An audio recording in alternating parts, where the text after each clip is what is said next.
This is the topic that we are going to discuss for next 45 minutes or even less than that. Because 15 minutes have already been taken by the previous resource persons, so I have to go through rapidly. But by taking care that things will be explained properly, so that we can have at least a little understanding of what technology-based teaching learning process is. So to simply speaking, technology-based teaching learning process, the term itself is self-explanatory. It doesn't need any definition as it assumes use of technology in the process of teaching and learning. So when we think of technology, we start thinking of something that is not very simple.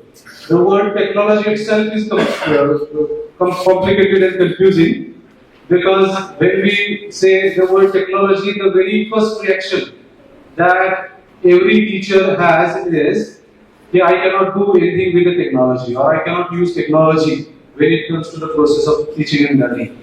We have limited access to technology, and apart from that limited access, we use only limited tools of technology that can be employed in the process of teaching learning in order to make it more and more immersive and interesting. So, in the beginning itself, I appeal all the colleagues sitting over here in front of me to think positively when it comes to technology, because we cannot escape from technology now. Technology has become a very part of our own life, so we cannot escape from it. We cannot keep ourselves away from technology, otherwise our life will not be a kind of thing that we expect.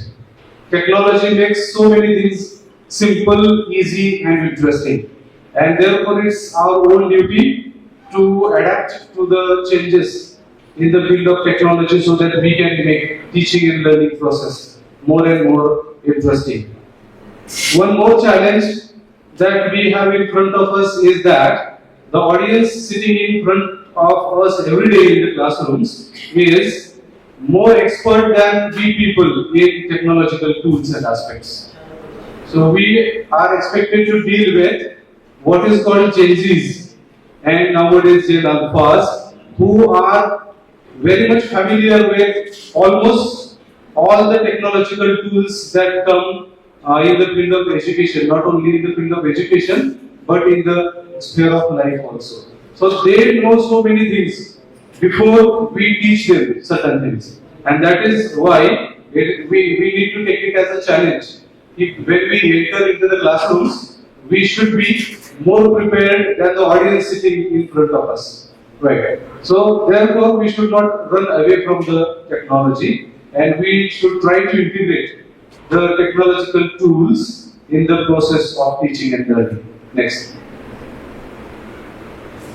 So now to begin with the topic, how technology is important when it comes to the implementation of NEP, because we are already implementing NEP successfully. We are 1 year ahead than other colleges. It's over. I am afraid if it is readable from there. So in modern higher education, there has been shift from traditional teacher-centric paradigm to technology-enabled student-centric models. Up to, we can say, 2020. That is before COVID and after COVID, there is a seismic shift, what we call it, in the field of higher education. Things were very different before 2020, and now things are changing rapidly. Before 2020, we were telling our students, you are not allowed to bring any mobile phone with you. But nowadays, we are asking the students whether you have mobile phone with you so that we can have a certain activity using that mobile phone. One of the finest tools of technology that we have in our hands. Right. So what shift it has resulted in? The traditional teacher-centric paradigm was lecture-heavy instruction, focused on rote content delivery. So nowadays also most of us are doing the same thing. We are going to the classroom and using chalk and talk most of the times. So we are giving lectures and students are expected to listen to what we are talking about. They are expected to make notes. They are expected to memorize certain points so that our syllabus also gets completed and they are ready to face the examinations. And we are ready to assess the answer papers, result is declared and then students are promoted to the next class. So this is happening in Indian higher education system. Things are changing nowadays, but changes take time. And therefore, we should be ready to face changes. So what we are expected to change, the rote learning type of thing which we are doing nowadays needs to be changed. Then monolithic learning phases with limited individualized attention. So all students are deliver the exact content. So monolithic process we are following. We are not making differences between the levels of the students when it comes to the intellectual levels. So monolithical aspect refers to the fact that there are various types of students in our classroom. We don't think of variety of the students when it comes to the intellect of the students. Isn't it? So these words we are familiar with, like slow learners and advanced learners. There are certain students who understand things very easily and very rapidly, very fast. They do not need to be told again. But there are certain students who take time to understand particular concept. But we don't think about that.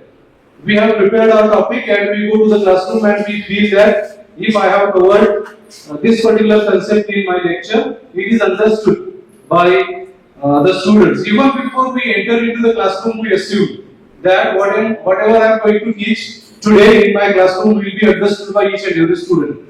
But the fact is not that. Fact is very different. Fact is that only a few students sitting in front of us are very much, comfortable with whatever we are doing. And most of the students, as it is happening in the this August hall also, most of the people are unaware of what is going on. They even do not understand what topic has been covered because they have their own pace. They have their own abilities to analyze, understand, and comprehend. Isn't it? So we are not thinking about it. We are delivering the exact content at exact speed through exact medium, regardless of background knowledge, learning speed, or need. So we are not thinking about this. We are not thinking about the speed. We are not thinking about the medium, which I am doing right now. I am not thinking about the medium of instruction. I have assumed that everybody will understand English and I have started my presentation. Now this happens with each and every person, isn't it? But it refers to the intellectual level, intellectual capacity of the audience. So I have assumed that the audience in front of me is a scholarly audience and they will understand, and I am not using any difficult kind of language in my presentation. So are you all comfortable with whatever I am talking? Yes, sir. Okay. So assessment was restricted to summative end of term examination. Most of us who have completed their at least 20 years of service, they have experienced annual pattern of exam. When I was in college, in senior college, exam used to happen once in a year only. There was only one exam throughout the year. So what was happening throughout the year? Only learning and teaching was taking place throughout the year. There were a number of activities that we were participating. Annual pattern and semester pattern has their own benefits as well as disadvantages also. But we people who are the students of annual pattern, we have enjoyed actual learning actually. Nowadays, what we are doing is we are simply preparing syllabus. We are delivering syllabus into the classrooms without thinking whether the students are understanding it or not. Then we are preparing question papers. We are conducting exams, assessing answer papers, declaring result, and same circle we are entangled in. So those who have taken examination in annual pattern were actually the lucky students because they were got to learn so many things. There were activities, which I can even tell here, like there were activities which we as teachers are not able to give to our students, isn't it? Because we have so many other things to do also apart from teaching. Nowadays, teaching has become one of the tasks that we are expected to do. There are other tasks. Most of the times, other tasks are more important than teaching itself. And actually, this is the trauma that we are experiencing nowadays. So, assessment method, to summarize, end of the term examinations. So, it was annual pattern examination in the conventional kind of, traditional kind of learning, that was teacher-centric paradigm, confined to physical classroom learning environment. So, though these kinds of statements are there in my presentation, they are not 100% true. I have taken it from certain references, but there are certain evidences which can prove that even before, when it was an annual pattern, there was learning outside the classroom. Nowadays, because of ADP and all, we have certain more activities which we call as co-curricular activities and extracurricular activities that help us to bring the students out of these four walls and give the knowledge which the students require, which they cannot get merely from the books. So that was the teacher-centric kind of paradigm. But nowadays things have changed. So what is happening in technology? We have the student-centric method, active learning driven by interactive digital tools and inquiry. So learning has been shifted to active learning. So by active learning, what should we understand? It is not only the teacher who is active while teaching. In active learning process, it is the learner himself or herself who is taking active participation in the process by using technology or by playing their role in the process. In technology-based learning, students are not simply passive listeners. So they have to act on their own. As Desai Madam was talking about project-based learning. So if this kind of activities are conducted in the classroom, it is not possible that the students will remain passive. They are willingly or sometimes unwillingly forced to participate in the projects, for example, which we are experiencing nowadays.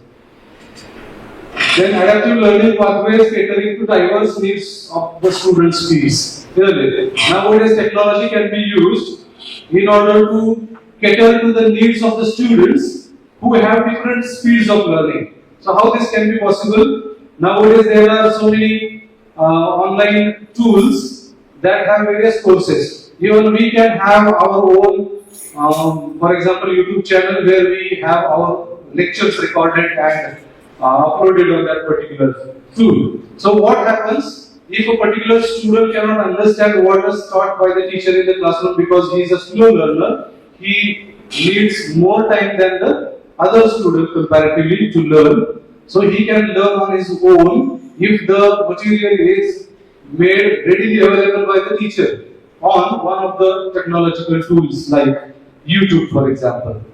So how it will beneficial for a particular student? So student can access to the lecture delivered by you at any time, and for whatever time he can repeat that particular lecture uploaded on the YouTube. At his own pace, he can learn it. He can pause your lecture, isn't it? In classroom, student cannot pause whatever we are talking, isn't it? Even if they ask a question in between, most of the teachers get angry because they think that he is disturbing me by asking questions. So therefore, students are afraid actually of the teachers. But if the video of the teacher has been uploaded and if the student is watching that video sitting at his home in a cozy and comfortable atmosphere, environment, then it is possible that he will listen to the concept again and again. So it will match the speed of his own learning. So this is how technology might help the students of various fields. Moving away from one size fits all approach. So we have this approach. One size fits all. If I teach in this particular way, it will be understood by each and every student. This is the misconception that we have in our mind. But this does not happen actually. In practical life also, one size never fits all. Each and every person has his own sizes, capacities, abilities, isn't it? So we need to think about it. Continuous formative assessment with instant digital feedback is possible. And the finest example of this is the LMS that we are using nowadays for taking internal examination of some of the classes. Isn't it? What we can do is we can use LMS which we are already using. How it will be beneficial? So it actually takes time for preparation, but after we have prepared a particular task on LMS, our task has completely done. Now the ball is in the court of students. If students appear the exam, we don't have to assess it, we don't have to prepare mark sheet, we don't have to declare result. Everything will be done by that particular technological tool, like LMS. Anytime, anywhere, learning via blended and hybrid frameworks. These are two very common words that we come across every day, or at least sometimes in a week. We get to listen to these words: blended learning and hybrid learning. So these kinds of activities we can have. What do we understand by blended learning? Blended learning and hybrid learning. Does anybody know something about this? Or it is a fact? Is it a fact that both of them are one and the same? They are synonymous. Classroom and online teaching. In the classroom teaching and the online teaching, it's called as blended. Classroom teaching and online teaching is called as so blended learning. Yes, sir. Blended learning is basically a kind of practice where some part of the syllabus is taught in the classroom and some part is recorded and made available to the students. And in hybrid mode of learning, what is done is, in blended mode, it is possible that students are not present there in the classroom.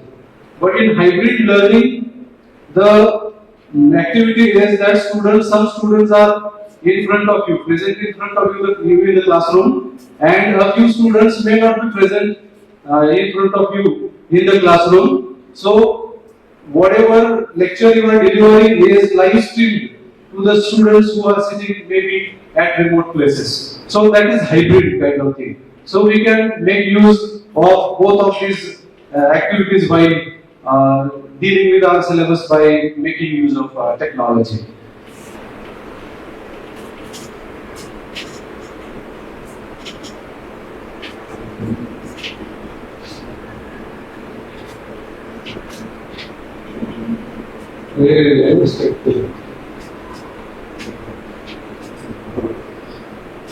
So when we use technology in order to learn and teach, I am not simply saying teach, we need to learn also, and then we are expected to teach. So the data that is available on the technological tools and websites, how we can retrieve and how we can utilize that particular data for the betterment not only of the teachers but of the students also. So this particular circle talks about the process when we retrieve data from the online tools and a number of websites, and nowadays AI tools that we are using like Gemini and ChatGPT and whatnot. So the data inquiry circle starts with planning and design for data collection. When we are expected to deal with a particular topic in our syllabus, before a few years, there was no any other option than the library. Library do not have option today also. Library cannot be replaced, isn't it? But still, the frequency of visiting library has become lesser because of the data that has been made available online. So when we think that now I am going to use technology or I am going to integrate technology while teaching this particular topic tomorrow or in the next week, the activity starts with planning and design of data collection. So when it comes to data collection, there is an issue of authenticity also. When you type a single word in any of AI tool or even search engines, you get thousands of pages open in front of you.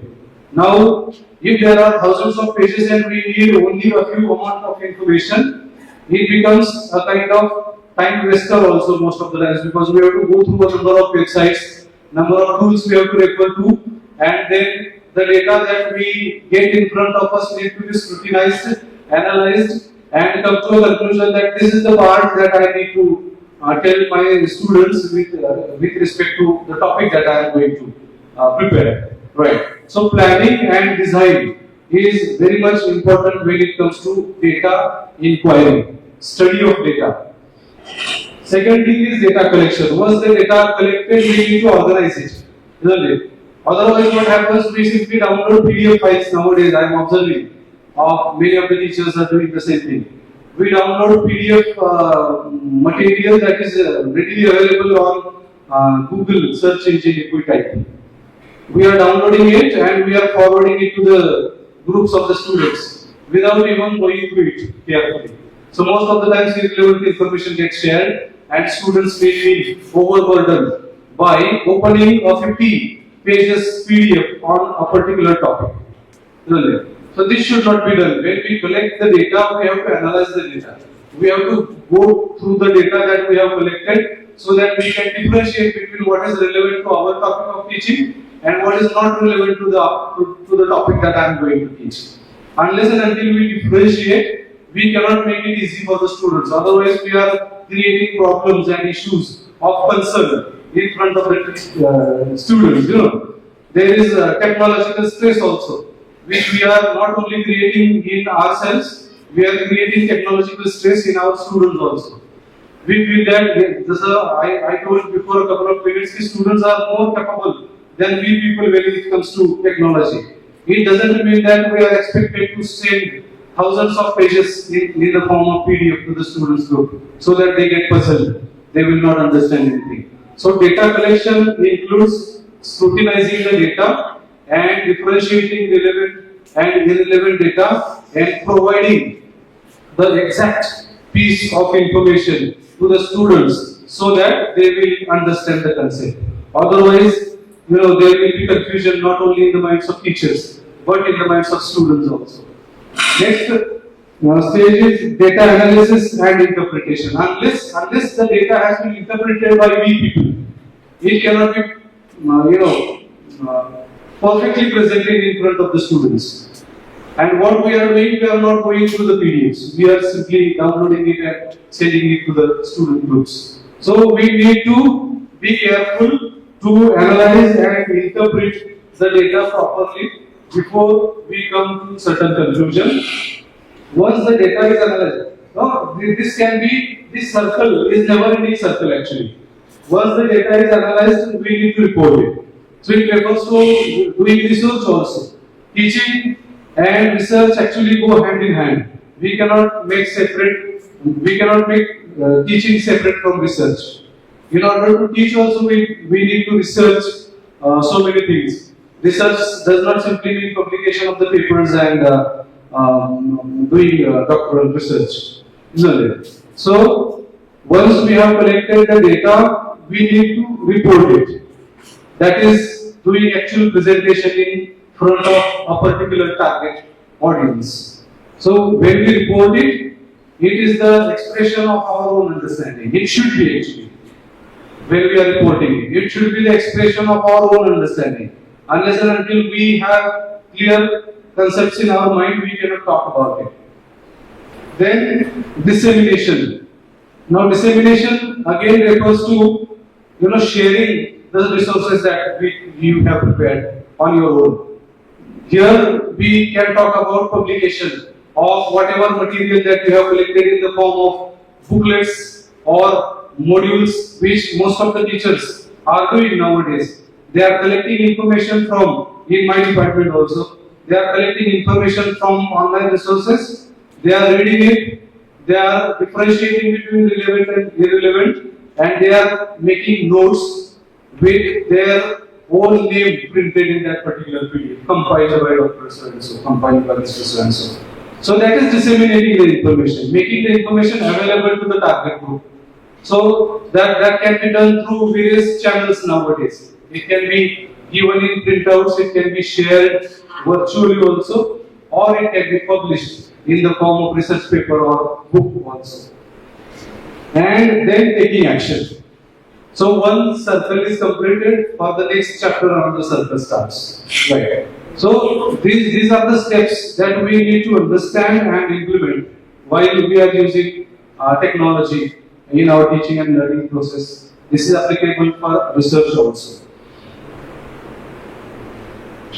So integrating technology classroom. So what can we do in order to integrate technology in the classrooms in our day-to-day teaching, which will bridge the pedagogy and technology gap. When we think of pedagogy nowadays, we cannot separate it from technology because they have been blended nowadays. So digital tools are not merely substitute for chalkboards. Most of the times it so happens that, especially in humanities and languages especially, we have one activity called screening of movies based on the novels or dramas that have been prescribed for the syllabus. So most of the novels and dramas have adaptations. So there are movies or theatre presentations, theatre performances based on those novels and dramas. So what do we people do? We just download it from somewhere like YouTube, or we get it before some years the CDs were available. So what we used to do it is we used to bring it and play it and sit aside. For 2 hours continuously, students are watching as if they are watching a film in their home. So we are thinking technology as a substitute to the teacher, but this is not. Teacher's role is still very much vital and important. So they transform how concepts are visualized, interrogated, and retained. So digital tools help us, assist us actually, in order to make our teaching and learning more fruitful, more successful. Fosters collaborative learning across diverse student cohorts. So if technology is integrated with learning and teaching process, what does it do? It encourages not only the teachers, but different groups of the students, different cohorts of the students, in order to understand the concepts properly by collaborative learning. There are certain tools that I am going to talk about in the course of my presentation that will assist us in various types of learning activities like collaborative learning, for example. Learners in groups solve problems, complete tasks, or master complex concepts by making use of technology. Shifts learners' role from shift teachers' role from lecturer to a facilitator. Right. So when we use technology, we are no more the teacher now. By integrating technology, we become a facilitator. And the role of a facilitator is to create the environment, to create the ambience where student can learn properly. So spoon feeding kind of learning or rote learning have been outdated nowadays. We are facilitator only. Our principal also most of the time says teaching has ended nowadays. There should not be any teaching in the classroom. So what should be there in the classrooms? There should be learning. And students should be learning so many things. And we as teachers are expected to make their learning as a smooth process by facilitating them with our assistant by using technological tools. So the role of teacher also has been shifted as a facilitator by making use of technology. Saves administrative time through automated evaluations, and nowadays we are overburdened with so many responsibilities and duties that are expected to do, all of us. So if we are able to make effective use of technological tools, it can save our time also, which we are expected to spend in administrative kind of tasks, or most of the times we call them as routine kind of tasks. For example, assessment. Assessment can be done easily by technological tools, LMS we are using. prepares learners for tech-driven workplace environment. Now, when our students go out of the compound of our college and when they enter in the corporate world, most of the times the bridge or the gap between the campus and corporate is so vast that they cannot adjust to the changing situations. Most of the students even who take admission for first year in our college have not seen computer laboratories, so big computer laboratories. So technological tools they are not familiar with and they get baffled when they enter a big computer lab in our college because in their schools and junior colleges in remote areas it is possible that they do not have computer labs. For example, very basic kind of things, isn't it? So if we are making use of technology, students also will be technologically driven and they will be familiar with the technology which will help them throughout their life, not only as a student or in a student life. Supports interdisciplinary research and study projects. Technological tools can be used in the classroom in order to support a number of interdisciplinary research as well as study projects that we are asking the students to submit nowadays. Actually, the projects that we are about to get from the students or the students are actually expected to submit as a part of their credit framework completion. So we are doing very superficial things actually. We in the sense we, I am saying, not you, including me. We are doing very superficial things.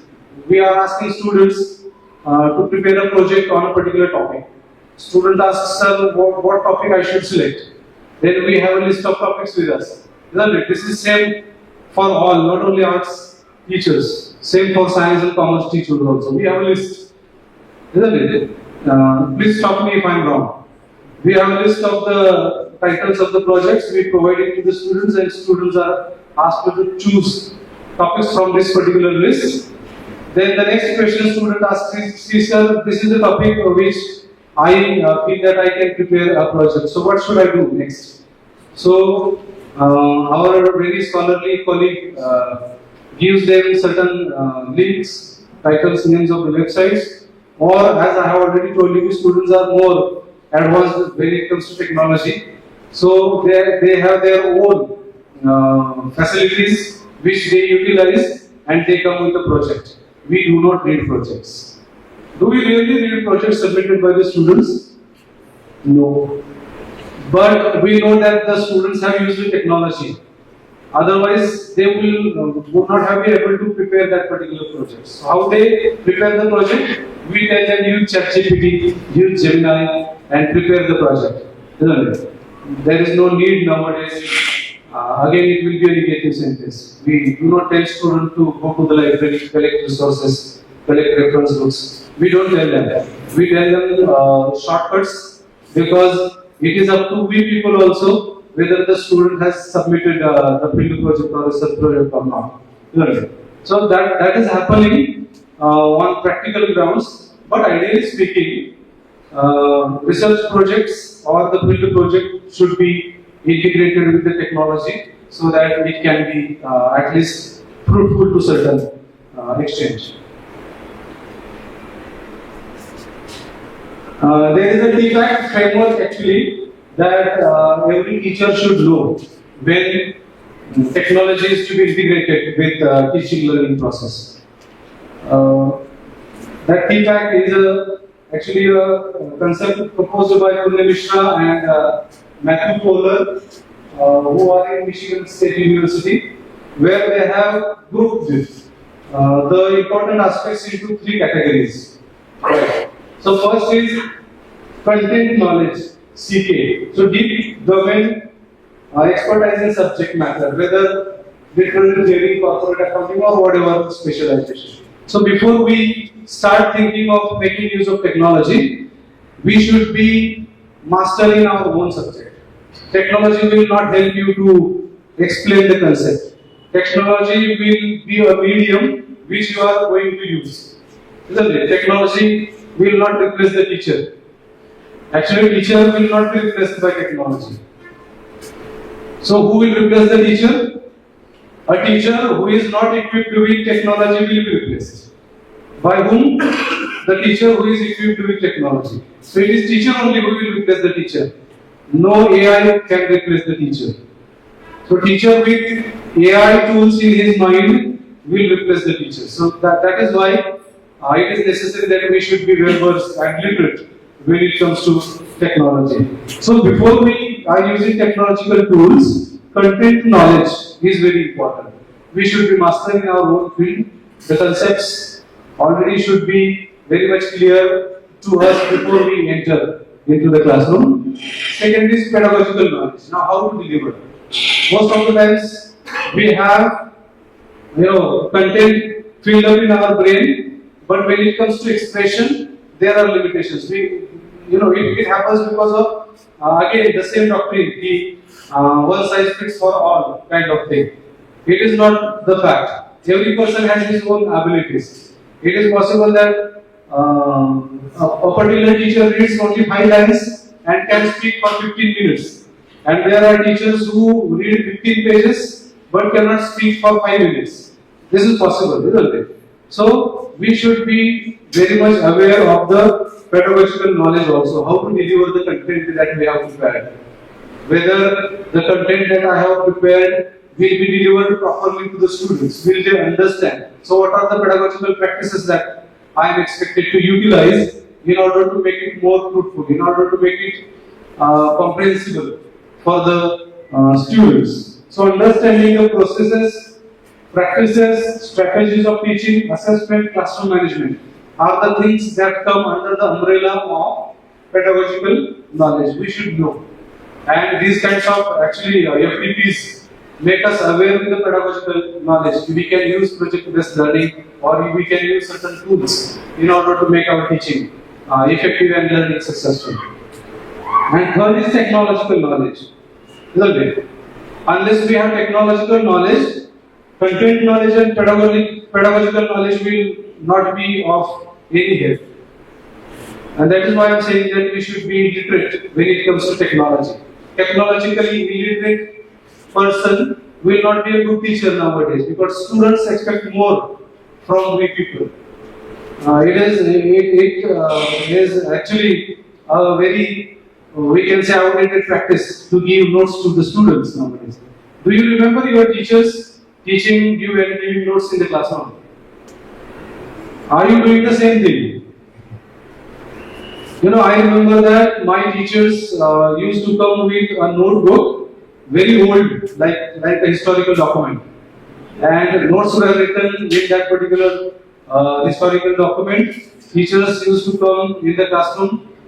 First 10 to 15 minutes, he or she will give lecture, and remaining half an hour, we were expected to write it down in the notebooks. Isn't it?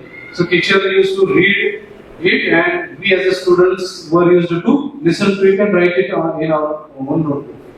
So that was the practice before 20 years or say.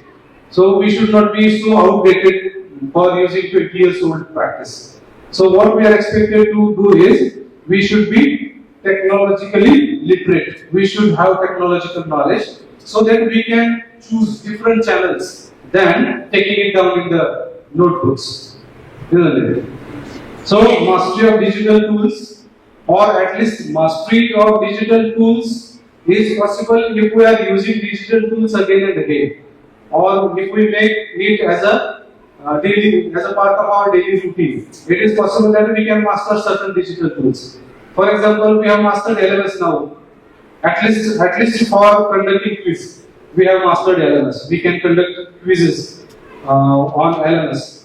But LMS provides a lot more facilities only than only to conduct online quizzes. So nowadays, slowly we will be able to use LMS to its 100% capacity by inventing by IQAC and the college administration, as the decisions will be taken.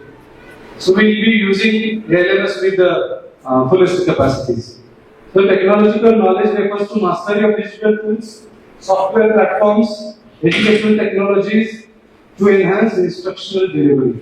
So it helps us to enhance the way we are teaching, to upgrade the way we are delivering the content, isn't it? So this is called as a TPAC model, TPACE framework. Right. We'll skip it because of time constraints. So digital infrastructure and LMS. So how LMS ecosystem can be integrated with teaching and learning process. Not only teaching learning, even assessment process also. So centralized content repository. LMS can act as centralized content repository also. This is whatever material that we are providing to the students through LMS, whatever quizzes we are conducting through LMS are stored, are deposited there, and that is why LMS is called as centralized content repository.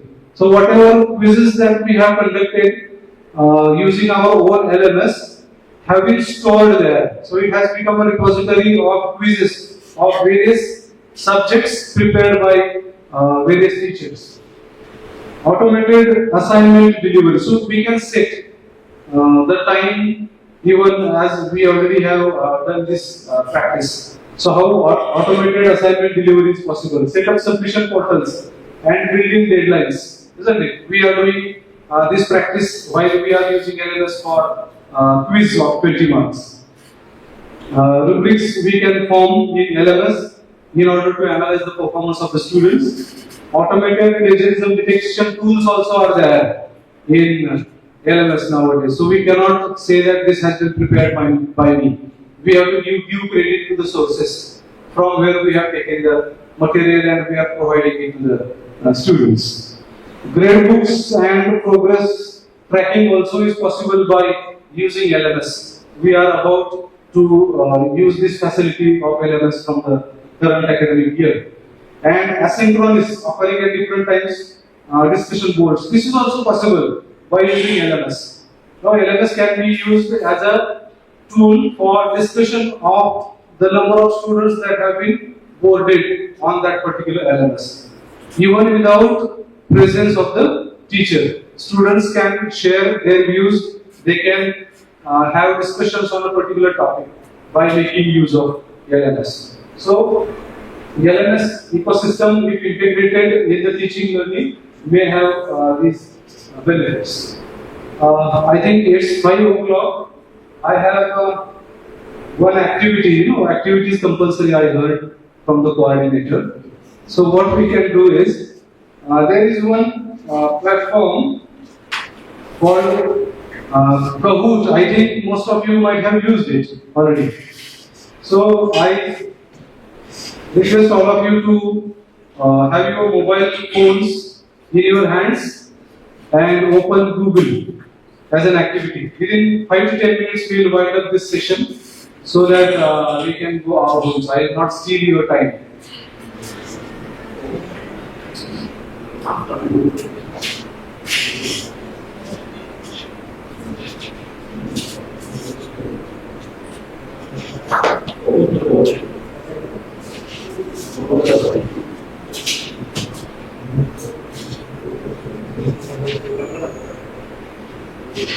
Have you opened? Actually, I wanted to show it here online, but because of certain software, my laptop cannot be connected to this system. So I just dictate and you are expected to follow what I am saying. We are about to prepare a quiz by uploading a PDF. Make sure that you have a PDF in your mobile. I should have told you before, but because of time constraint, I could not tell. So open your smartphones, go to Google and type Kahoot.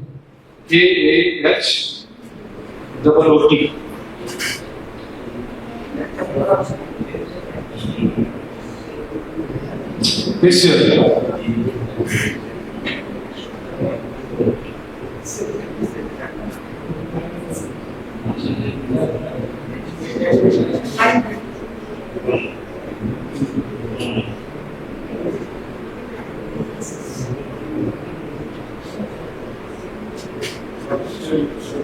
Then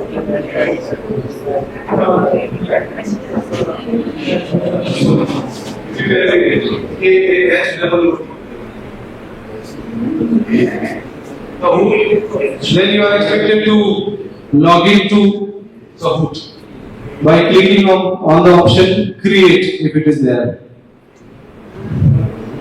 As a part of this activity, once the quiz is prepared, you have to take screenshot and share it to my personal number. You can share, or you can share it on senior KBPM also. Right, as a part of the activity. So once we log in, or if you do not have account, you have to sign up. Right. This is the payment process.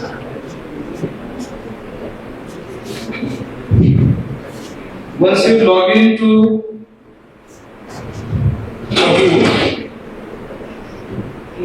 there is an option called create.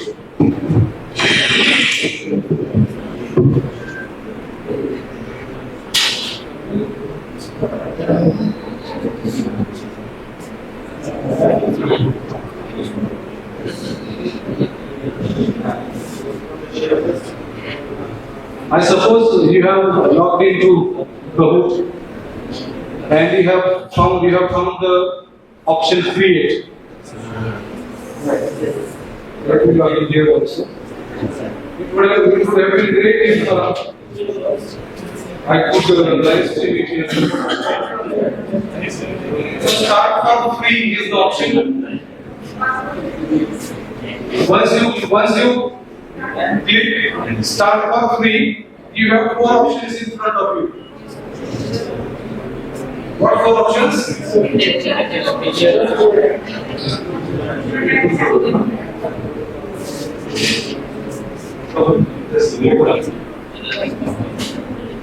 First option is teacher, second is professional, third is student, and then family and friend. Isn't it? Then we have to click on the teacher option. We get 5 more options. So, second. We have options school, higher education, school administration, business, and other. So obviously we have to click higher education. Start for free in this column.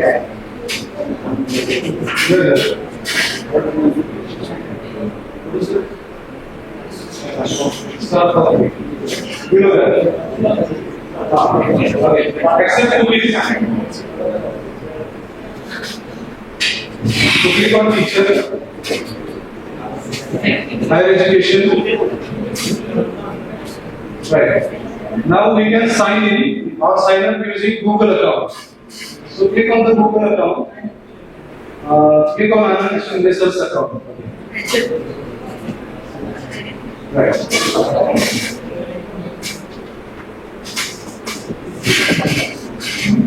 Yes, continue the account. Now we have the option create in the right column. Right. I suppose you have reached this particular step. Most of you at least, not all, but most of you might have reached this particular step. Now click on create and click on Kahoot first option. First option. Right.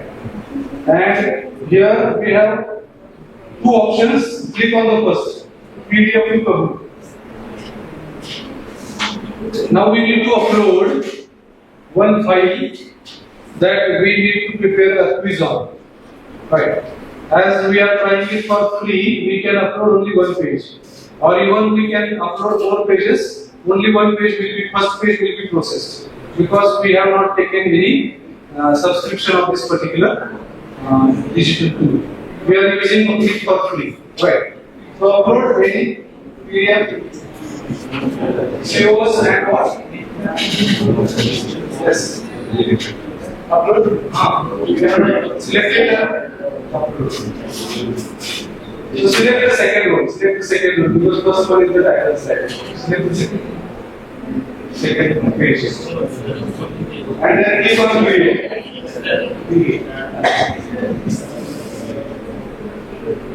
Next time questions.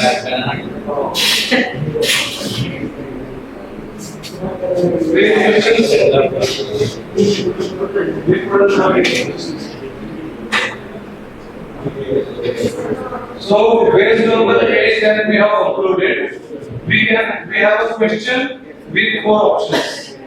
Right. So very easily. Otherwise, on our LMS also. So what you are expected to share this screenshot. If you have this page on the screen of your mobile phone, you have to take a screenshot that will be used for assessment process of this activity.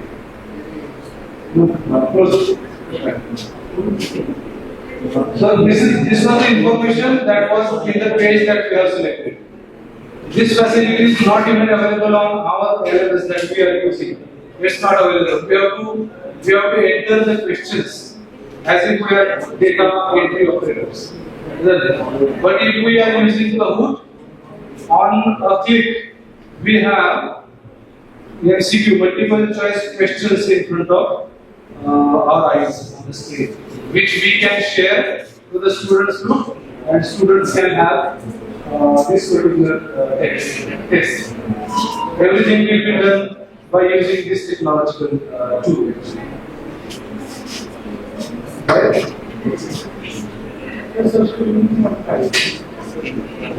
Subscription है, I think $3 per month.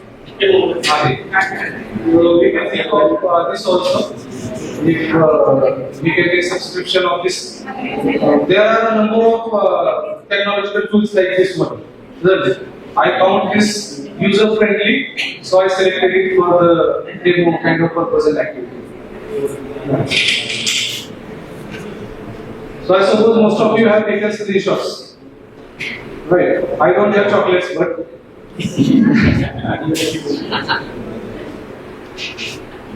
okay. Actually, there are no slides in the presentation, but let us make it a day because we are running short of time.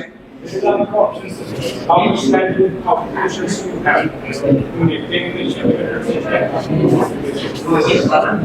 Any number of questions we can have. So,